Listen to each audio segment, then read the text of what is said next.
to Pete and Hannah's Watch List. I'm your host, Pete Mitchell. I'm here with my great co-host, Hannah. Hello, people. Hannah, we're here today for What's Next. That's right. The show where we help you figure out what to watch next on a jam-packed show. Yes. We have got Bikeriders, Ooh. Horizon, Whoa, man. Beverly Hills Cop Axel F, Nostalgia Fest. and a couple of movies I saw over the weekend. On Silence, which is a French movie. Yes. 100 Cigarettes. Jokes and Cigarettes. Jokes and cigarettes. And Kill. Kill, yes. But before we begin, let's tell the viewers and listeners what they should do. Pretty please leave a like and subscribe to our channels. Subscribe. Leave a comment down below, any of your feedback, good and bad. We'd like to read it all. You know, tell us what your thoughts down in the comments. Been having some great feedback lately. I read out some on AFI Top 100. Yeah, it's been good. Hit the notification button and you'll get great content like this one, including we interrupt regular program where we're loving all the great TV. It's actually good at the moment. Yeah, wow, really shock. We've got movie news coming up, and we also have got Championship Belt Holder, which is 1989. 1989? Yeah. Whoa, what a year. 1989. Cool. Blockbuster AFI Top 100, which is Tootsie this week. Tootsie. But let's get on. Well, we're not going to do Championship Belt Holder today. We're going to do a special edition of Championship Belt Holder in clickbait this week. So let's check that out in tomorrow's episode. Tomorrow's episode. Let's go on to today's show. Let's talk about Bikeriders.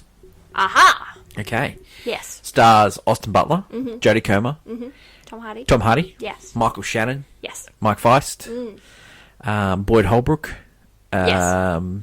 Damien Herman, who's from Australia. Yeah. Directed by Jeff Nichols, who directed Mud. With Matthew McConaughey. Also did Loving with Joel Edgerton. Yes. The elevator pitch for this movie, it is based on a book and some photos taken about a late 60s motorcycle club called the Vandals. And it's the head of the honcho is Tom Hardy's character, and it's like his lead muscle, sergeant in arms, is Austin Butler. But really, the story is told through Austin Butler's partner, played by Jodie Comer. Yeah, Jodie Comer is really good in this movie. Yes, she's really good. It takes an interesting way of it's an interview process. Mike Faust's character is essentially the guy that writes the book. He's the one taking photos and learning their story, and so he uses Jodie Comer as like just a jump off, like, oh, how have they been since blah blah, and she goes into the story and stuff, and I just did not expect it going into this movie because I thought it was going to be about the bike riders, and then you get different perspective, I guess. You get it's different. It's sort of like the rise and fall of this club. Yeah, because it will jump. It goes from like just the start of the club, how it's starting out, and then somewhere. It starts off with Austin Butler's character getting attacked at a bar. Yeah, that's where it starts, and then it recaps how he became a part of the club. Yeah, and so they sort of set up the movie as in. Does Austin Butler survive this attack? And what happens to his characters really? Because then it later on jumps and she's getting interviewed in the 70s. So she's like, it's like a long time after the club. First interview is like late 60s. And so you're going through like the later half of the club's life. And it's very much takes a drastic turn because as they add new people into the club changes its identity. Yeah, so it deals with like the idea of like becoming one. It was started as a club for people to just find themselves and be brothers together. Well, to basically, then Tom Hardy's turn character into a gang. sees the Marlon Brando movie about the bike rider. Yeah, the wild one. No, Wild One. Wild One. And so he starts riding motorcycles, and then he's got a friend that they race motorcycles with, and he goes, well, let's start a club. And the friend goes, no, I don't want to do it. But then he creates all the club and all these people.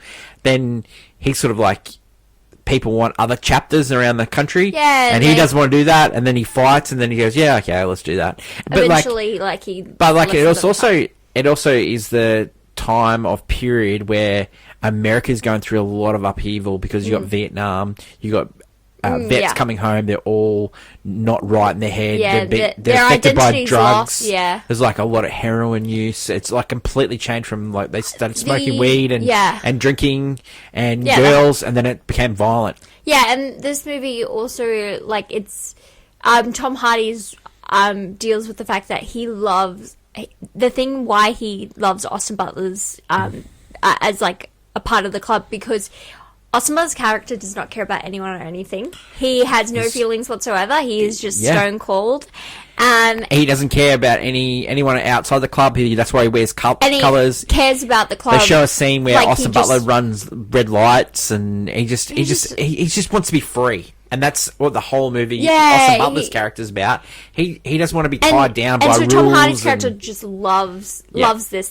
That's the identity of the club. That's what he wanted. Yeah, the answer, and then it gets away from that, and then like no one can hold Austin Butler down, you know, because basically it's a fight between Jodie Comer and she's telling the story, and Tom Hardy for Austin Butler's love. Yeah, really, because they don't know where it lies. Where if it lies in the club, lies with her, lies with just himself. We don't know, and so it's an interesting point. What do you? Okay, Austin Butler, he looks amazing in this movie. Yeah, he's got that he's star just doing power. great Austin Butler stuff. Like Tom Hardy, always fantastic. Great acting.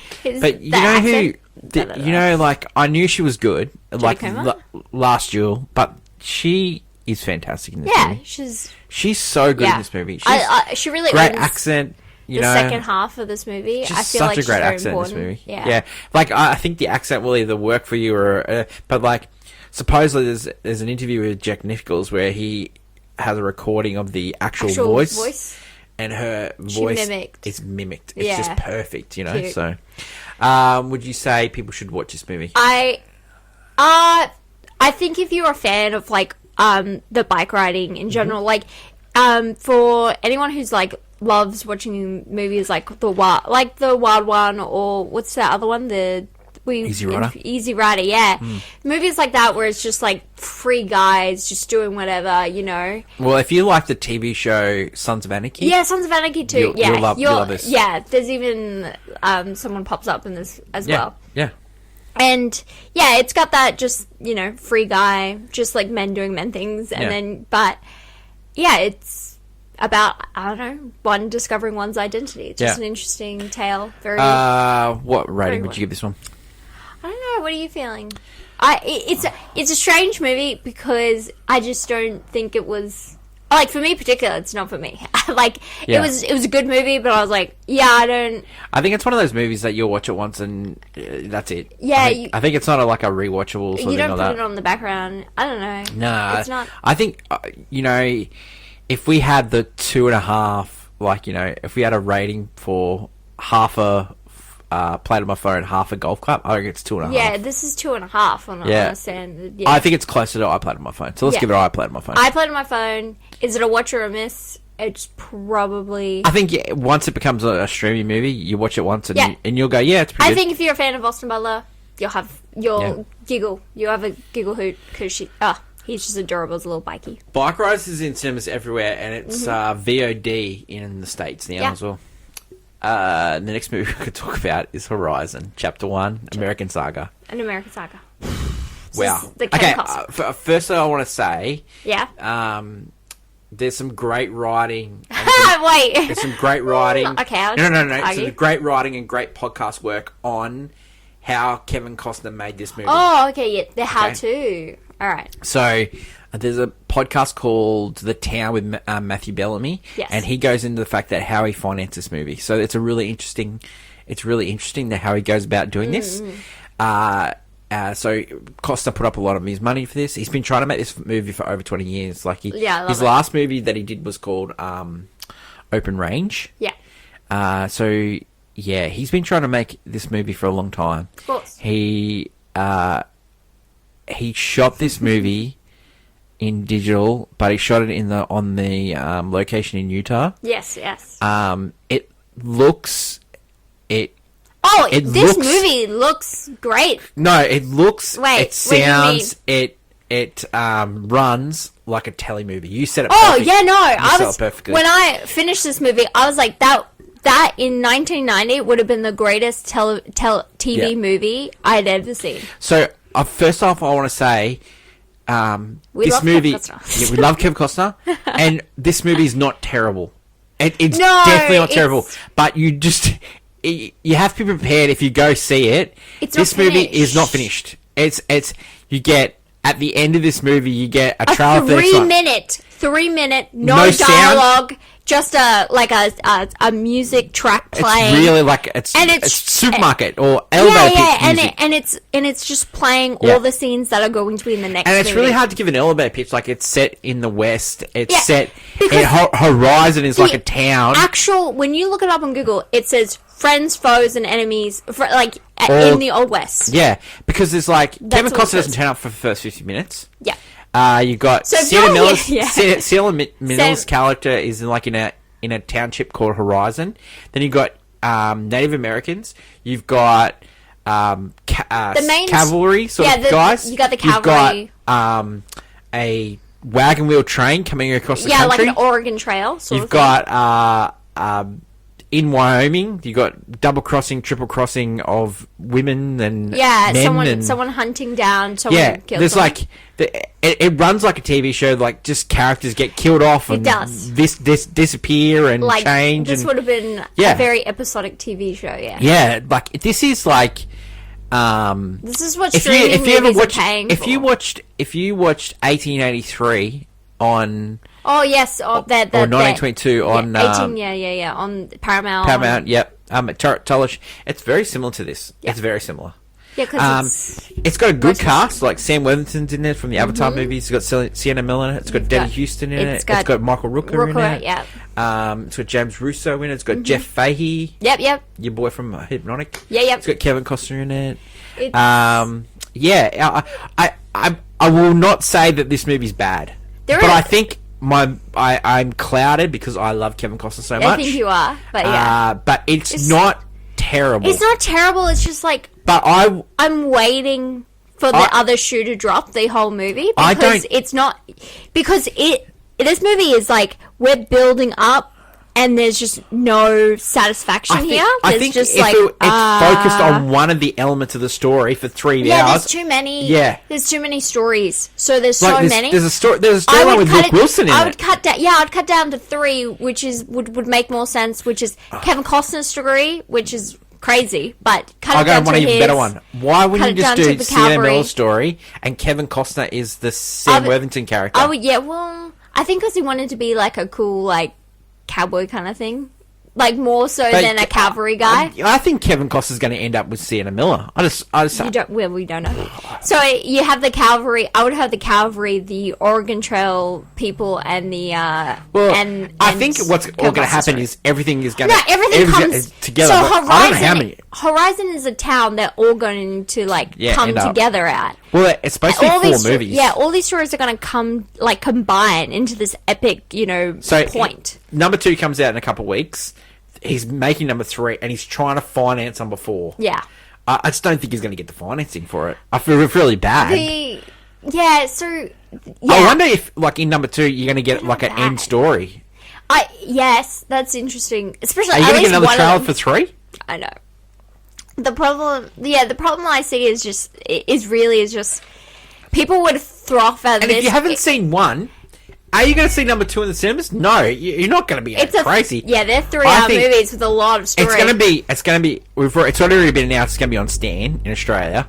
Yeah. And then I think it'll hit some streaming service over there. Yeah, well, he owns it, so he can sell it to anyone he wants. Yeah. Yeah. Yeah, and a lot of directors are owning their projects again. Like, I like that.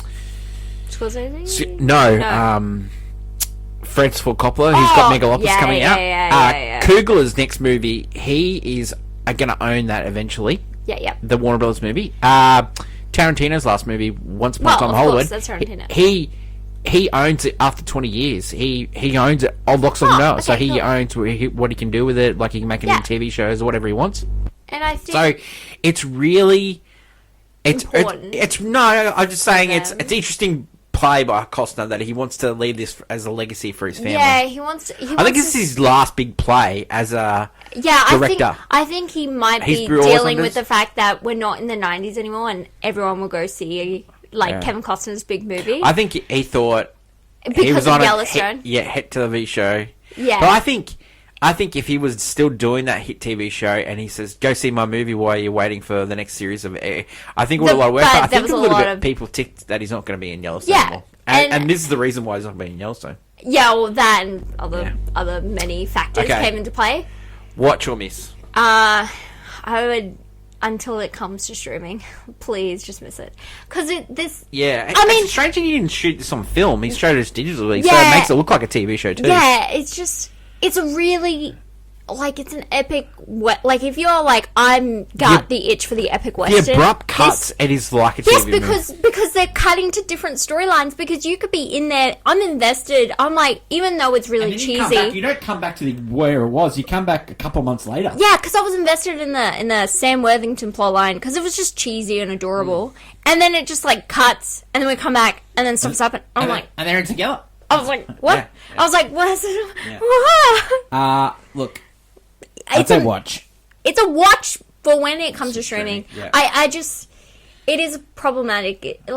It's just, people don't want to see these kind of movies at the movies anymore. They don't want to sit for, especially when they hit 3 hours to watch that. Well, it's more than 3 hours. Especially because it's not a finished storyline. It's played on my phone. I played on my phone. Yeah, it's played on my phone. Because it's not terrible. No. I just want to say that. It's got all the building blocks to be something more. Yeah. Horizon is in cinemas all around the world. Yeah. We'll go see number 2. We're going to see number 2. If you're a fan of Kevin Costner and Westerns, you really want to see an artist really just put everything he loves. I think it would be... people will be ticked off there. They don't see Kevin Costner for 50 minutes. Oh, yeah, you do not... Yeah, 50 minutes, warning, 50 minutes into the movie. He would be in their movie, of the 3-hour movie, I'd say he'd be in there 40 minutes. That was because on the trailer, I thought just in Killers of the Flower Moon, I was like, oh, Jesse Plemons plays the FBI, and he's in the trailer, and he doesn't show up for 2 hours of the movie. Yeah, that was torture. Next movie we're going to talk about is Beverly Hills Cop Axel F, which is the 4th installment. It's currently streaming on Netflix. We pick up Axel is still a cop in Detroit. He's hanging on by a thread. His ex-partner is now the lieutenant, and he's estranged from his daughter. He gets told to go and visit his daughter because he's run his welcome out in, breaking the rules, and as he usually does. Yeah, so he heads out. The chief is retiring, so he doesn't have anyone to fall back on as well. Yeah, in Detroit. He talks to his friend Billy. He says, "I've got your daughter in trouble. You need to come out here." So he goes out, and then Billy goes missing. So he's got to find Billy. Yeah, so him and his daughter kind of have to team up. Taggart's in this movie again. He wasn't in number 3, but he's back in this one. And he's the chief of police in Beverly. And look, it's not a spoiler, but Kevin Bacon's in this, and he's a baddie. Yeah, the moment he appears on screen, you're like, oh, that's the guy. And he really leans into it. This movie is perfectly made for people of my age. It's the most nostalgia fest movie since Top Gun Maverick. Yeah, Top Gun Maverick tried to, I guess, expand and really... Add new characters? Not only add new characters, but you hit the nostalgia points while being fresh in the IP, whereas this is like... No, if you watch the first 3 movies and you love the first 3 movies, that is the only way you could love this movie. Because this movie relies heavily on you knowing... watching those movies. And he hits the same points. He goes, not to spoil anything, but let's just say the final scenes of this movie also take place in a mansion in Beverly Hills, like the other movies. Yeah. And they were just we hit the same kind of plot points. And that's not so a bad thing, because it's still, really funny, this movie. And it's similar, if you were like, oh, Bad Boys was still really good, and it was just more of the same, this is that kind of thing where it was more of the same. Just, not as fresh as some of the other movies that have come back recently. Yep. But Joseph Gordon-Levitt is also in this. He plays a cop that also helps, like a young gun. Very cute. Like, it's just, this movie is just funny. I don't know, it's just... It's still produced by Bruckheimer. Yeah, the Bruckheimer, Jerry Bruckheimer and stuff, yeah. It's still produced by that. The guy who wrote this was the same guy that wrote Unbearable Weight of Massive Talent. Yeah, okay, I feel that. You can still feel that, yeah. You can feel that. This is perfect Netflix. Yeah, it's perfect Netflix. Yeah, it's going to be number one for a couple of weeks, I think. Yeah, and, anyone who, if you're a fan of Murphy... I would say watch, and I would say I play my phone. Yep, watch and I play my phone. Murphy, love. Yeah, there we go. Kevin Costner, Eddie Murphy is someone who can't do it wrong. Even his terrible movies I loved. Yeah, no, they're funny still. Yeah, I'm a fan of Haunted Mansion. Yeah. I'm a fan of, like, Vampire in Brooklyn. I'm just, like, Distinguished Gentleman. I love that movie. Like, it's, movies that even are terrible, like Life with Martin Lawrence. I love that movie. Like, no one else does, but, like, I don't know. He's always been funny to me. So, yeah. That is streaming now on Netflix. Yeah.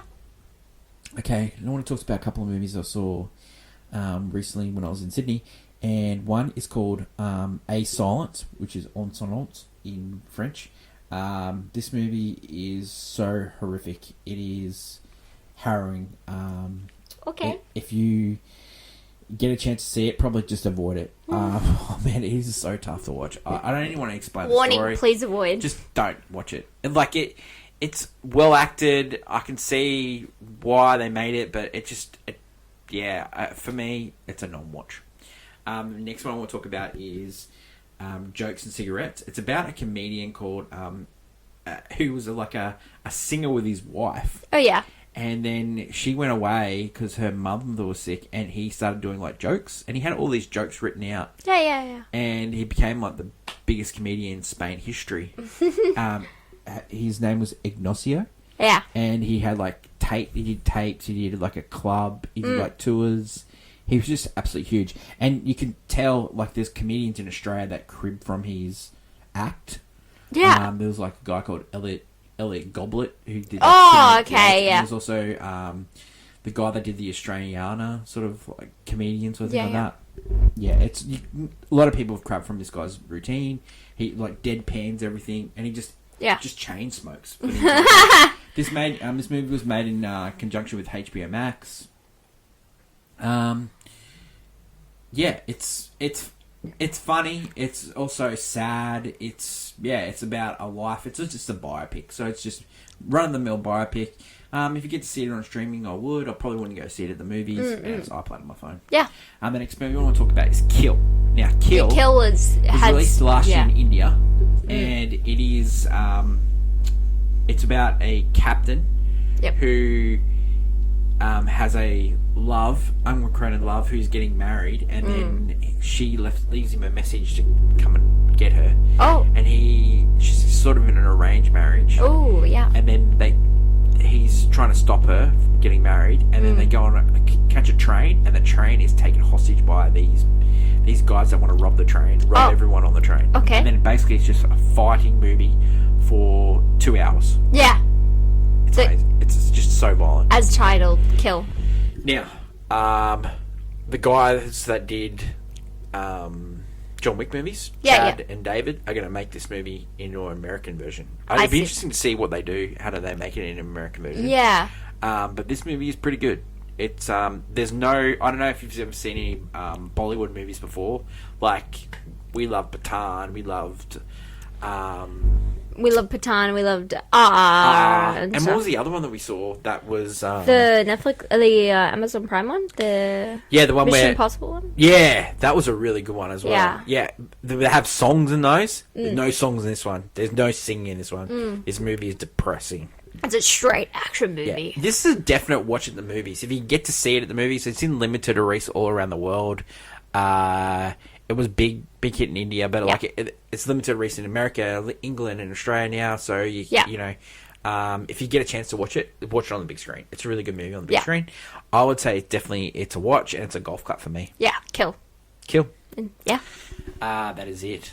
A lot of movies. A lot of movies, yeah. A lot of movies coming up, too. A lot of movies coming up. So tomorrow on Movie News, we'll have our recap in clickbait of the movies of 2024 so far. And we'll also preview what movie we're going to get to see this week. It's a huge release in Australia. Yeah.